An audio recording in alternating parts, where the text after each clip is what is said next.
ಅಗರ್ಭ ಶ್ರೀಮಂತ ತಂದೆಯೊಬ್ಬರು ತನ್ನ ಮಗನ ಮೇಲೆ ಕೇಸನ್ನು ಫೈಲ್ ಮಾಡಬೇಕು ಅಂತ ಒಬ್ಬ ಲಾಯರ್ ಹತ್ರ ಹೋಗ್ತಾರಂತೆ. ಕೇಸಿನ ವಿವರವನ್ನೆಲ್ಲ ಹೇಳಿ ಕೇಸ್ ಫೈಲ್ ಮಾಡಲಿಕ್ಕೆ ಕೇಳ್ತಾರಂತೆ. ಆಗ ಲಾಯರ್ ಹೇಳ್ತಾರಂತೆ, ಅಲ್ಲ ಸ್ವಾಮಿ, ತಾವೇ ಇಷ್ಟೊಂದು ಶ್ರೀಮಂತರಿದ್ದೀರಿ, ತಮ್ಮ ಮಗನಿಂದ ಯಾಕೆ ಈ ಮೊತ್ತವನ್ನು ನಿರೀಕ್ಷೆ ಮಾಡ್ತಿದ್ದೀರಿ? ಮಾಶಾಸನ ಪಡೆಯುವಂಥದ್ದು ನಿಮಗೇನಾಗಿದೆ ಅಂತ ಕೇಳ್ತಾರಂತೆ. ಅದಕ್ಕೆ ಅವರು ಹೇಳ್ತಾರಂತೆ, ಇಲ್ಲ ನಾನು ಏನೇ ಶ್ರೀಮಂತ ಆಗಿದ್ದರೂ ಸರಿ, ನನಗೆ ನನ್ನ ಮಗನ ಕಡೆಯಿಂದ ಪ್ರತಿ ತಿಂಗಳು ಸ್ವಲ್ಪವಾದರೂ ಹಣ ಬೇಕೇ ಬೇಕು ಅಂತ ಹೇಳಿದ್ರಂತೆ.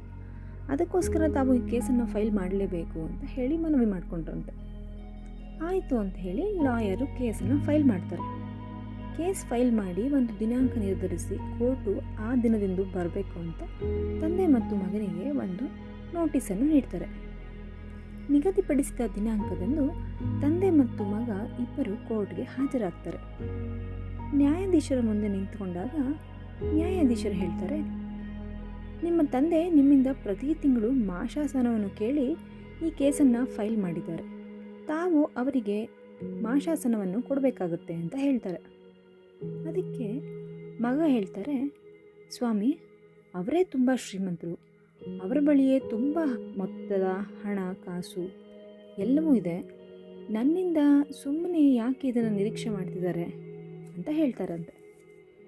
ಅದಕ್ಕೆ ನ್ಯಾಯಾಧೀಶರು ಹೇಳ್ತಾರಂತೆ, ಅವ್ರು ಯಾತಕ್ಕೆ ನಿರೀಕ್ಷೆ ಮಾಡ್ತಿದ್ದಾರೆ ಅಂತ ನನಗಂತೂ ಗೊತ್ತಿಲ್ಲ, ಮಗ ಆಗಿ ನೀವೇ ಅದನ್ನು ಹೇಳಬೇಕು ಅಂತಾರಂತೆ. ಅದಕ್ಕೆ ಮಗ ಹೇಳ್ತಾರಂತೆ, ಇಲ್ಲ ಸ್ವಾಮಿ, ನನಗೂ ಗೊತ್ತಿಲ್ಲ ಅಂತ. ಆಗ ನ್ಯಾಯಾಧೀಶರು ಹೇಳ್ತಾರಂತೆ, ಯಜಮಾನ್ರೆ, ನೀವೇಕೆ ಹಠ ಹಿಡ್ದಿದ್ದೀರಿ?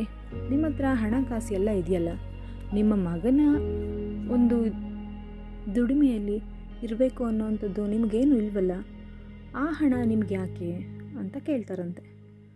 ಅಷ್ಟೊಂದು ಹಠ ಏನಕ್ಕೆ ನಿಮಗೆ ಅಂತ ಹೇಳ್ತಾರಂತೆ.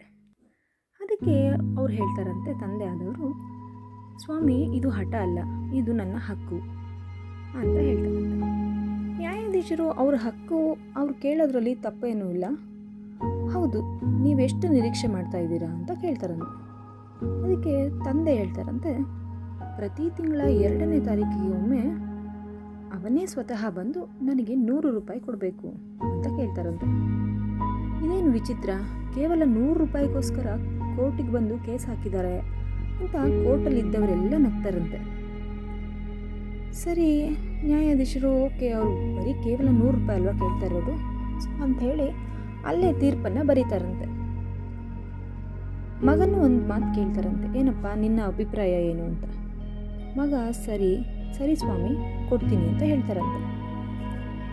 ಆಗ ನ್ಯಾಯಾಧೀಶರು ಮಗ ಕೊಡ್ತೀನಿ ಅಂತ ಒಪ್ಕೊಂಡಿರೋದ್ರ ಪ್ರಕಾರ ತೀರ್ಪನ್ನು ಬರೆದು ಪ್ರತಿ ತಿಂಗಳು ನೀವೇ ಹೋಗಿ ಸ್ವತಃ 100 ರೂಪಾಯಿ ಕೊಡಬೇಕು ಅಂತ ಹೇಳ್ತಾರಂತೆ. ಆಯಿತು ಅಂತ ಹೇಳಿ ಎಲ್ಲರೂ ಹೊರಡ್ತಾರಂತೆ. ಇದೆಲ್ಲ ಆದ ನಂತರ ನ್ಯಾಯಾಧೀಶರು ಆ ತಂದೆಯನ್ನು ತಮ್ಮ ಬಳಿ ಕರ್ಕೊಂಡು ಬನ್ನಿ ಅಂತ ತಮ್ಮ ಜವಾನರಿಗೆ ಹೇಳ್ತಾರಂತೆ. ಅವರನ್ನು ಒಮ್ಮೆ ಕರ್ಕೊಂಡು ಬನ್ನಿ, ನಾನು ಅವರೊಟ್ಟಿಗೆ ಮಾತಾಡಬೇಕು ಅಂತ ಹೇಳ್ತಾರಂತೆ. ಆಗ ತಂದೆ ಅಲ್ಲೇ ಕೋರ್ಟಿನ ಆವರಣದಲ್ಲಿದ್ದಾಗ ಅವರನ್ನು ಕರ್ಕೊಂಡು ಹೋದಾಗ ತಂದೆ ಮತ್ತು ನ್ಯಾಯಾಧೀಶರ ಮಧ್ಯೆ ಒಂದು ಮಾತುಕತೆ ಆಗುತ್ತಂತೆ. ನ್ಯಾಯಾಧೀಶರು ಕೇಳ್ತಾರೆ, ಏನಪ್ಪ ನೀವಿಷ್ಟು ಶ್ರೀಮಂತರಿದ್ದೀರಿ, ನಿಮಗೆ ಆ 100 ರೂಪಾಯಿಂದ ಏನೂ ಆಗಬೇಕಾಗಿಲ್ಲ, ಆದರೂ ಮಗನಿಂದ ಅದನ್ನು ಪಡ್ಕೊಳ್ಳೋದ್ರಲ್ಲಿ ನಿಮ್ಗೆ ಏನು ಖುಷಿ ಸಿಗುತ್ತೆ ಅಂತ. ಅದಕ್ಕೆ ತಂದೆ ಆದವರು ಹೇಳ್ತಾರಂತೆ, ಸ್ವಾಮಿ, ನನಗೆ ಅವನ ದುಡ್ಡಿನ ಅವಶ್ಯಕತೆಯೇ ಇಲ್ಲ, ನನಗೆ ಅವನೊಬ್ಬನೇ ಮಗ, ಚೆನ್ನಾಗಿ ಓದಿದ್ದಾನೆ, ಚೆನ್ನಾಗಿ ಸಂಪಾದನೆ ಮಾಡ್ತಾನೆ, ನಾನು ಸಾಕಷ್ಟು ಮಾಡಿಟ್ಟಿದ್ದೀನಿ. ಆದರೆ ಅವನು ದೂರದ ಊರಲ್ಲಿ ಕೆಲಸ ಮಾಡ್ತಾಯಿದ್ದಾನೆ. ಕೆಲಸದ ಒತ್ತಡದಲ್ಲಿ ತಂದೆ ತಾಯಿಯನ್ನು ನೋಡೋದಕ್ಕೆ ಅವನಿಗೆ ಸಮಯನೂ ಸಿಗ್ತಾಯಿಲ್ಲ, ನೋಡೋ ಅವಶ್ಯಕತೆಯೂ ಬೀಳ್ತಾಯಿಲ್ಲ. ಆದ್ದರಿಂದ ಈ ದುಡ್ಡನ್ನು ಕೊಡೋ ಮೂಲಕನಾದರೂ ಪ್ರತಿ ತಿಂಗಳು ಅವನು ನನ್ನ ಹತ್ರ ಬರ್ತಾನೆ. ಆಗ ಅವನನ್ನು ನೋಡಿ ನಾನು ಕಣ್ ತುಂಬ್ಕೋತೀನಿ. ಕೇವಲ 100 ರೂಪಾಯಿಗೋಸ್ಕರ ನಾನು ಅವನ ಮೇಲೆ ಕೇಸ್ ಹಾಕಿಲ್ಲ, ನಾನು ನನ್ನ ಮಗನಿಗೋಸ್ಕರ ಕೇಸ್ ಹಾಕಿದ್ದು ಅಂತ ಹೇಳ್ತಾರಂತೆ. ಆಗ ನ್ಯಾಯಾಧೀಶರಿಗೆ ತನ್ನ ತಂದೆ ನೆನಪಾಗ್ತಾರಂತೆ. ಅವರು ಅಂದೇ ಕೋರ್ಟಿಗೆ ರಜೆ ಹಾಕಿ ತಂದೆಯನ್ನು ನೋಡೋದಕ್ಕೆ ತನ್ನ ಊರಿಗೆ ಹೋಗ್ತಾರಂತೆ. ಊರಿಗೆ ಹೋದ ತಕ್ಷಣ, ಅಪ್ಪ ನಿನಗೇನಾದರೂ ಬೇಕಿತ್ತಾ ಅಂದಾಗ, ನೀನು ಬಂದಿಲ್ಲಪ್ಪ, ನನಗೆ ಬೇರೇನೂ ಬೇಕಿಲ್ಲ, ಆಗಾಗ ಬಿಡು ಮಾಡಿಕೊಂಡು ಬಂದು ಹೋಗ್ತಿರು ಅಂತ ಅಪ್ಪಿಕೊಳ್ತಾರಂತೆ. ಮಗನಿಗೆ ತಂದೆಯ ಕಣ್ಣಂಚಿನ ನೀರು ಕಾಣಿಸ್ತು.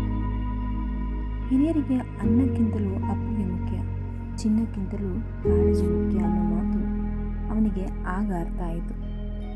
ಈಗಲೂ ಅದೆಷ್ಟೋ ಮಕ್ಕಳು ತಮಗೆ ಕೆಲಸ ಕಾರ್ಯದ ಒತ್ತಡದಿಂದ ತಮ್ಮ ತಂದೆಯ ತಾಯಿಯನ್ನು ನೋಡಿಕೊಳ್ಳಲು ಸಾಧ್ಯವಾಗುತ್ತಿಲ್ಲ ಎಂಬ ಕ್ಷುಲ್ಲಕ ಕಾರಣವನ್ನು ನೀಡುತ್ತಾರೆ.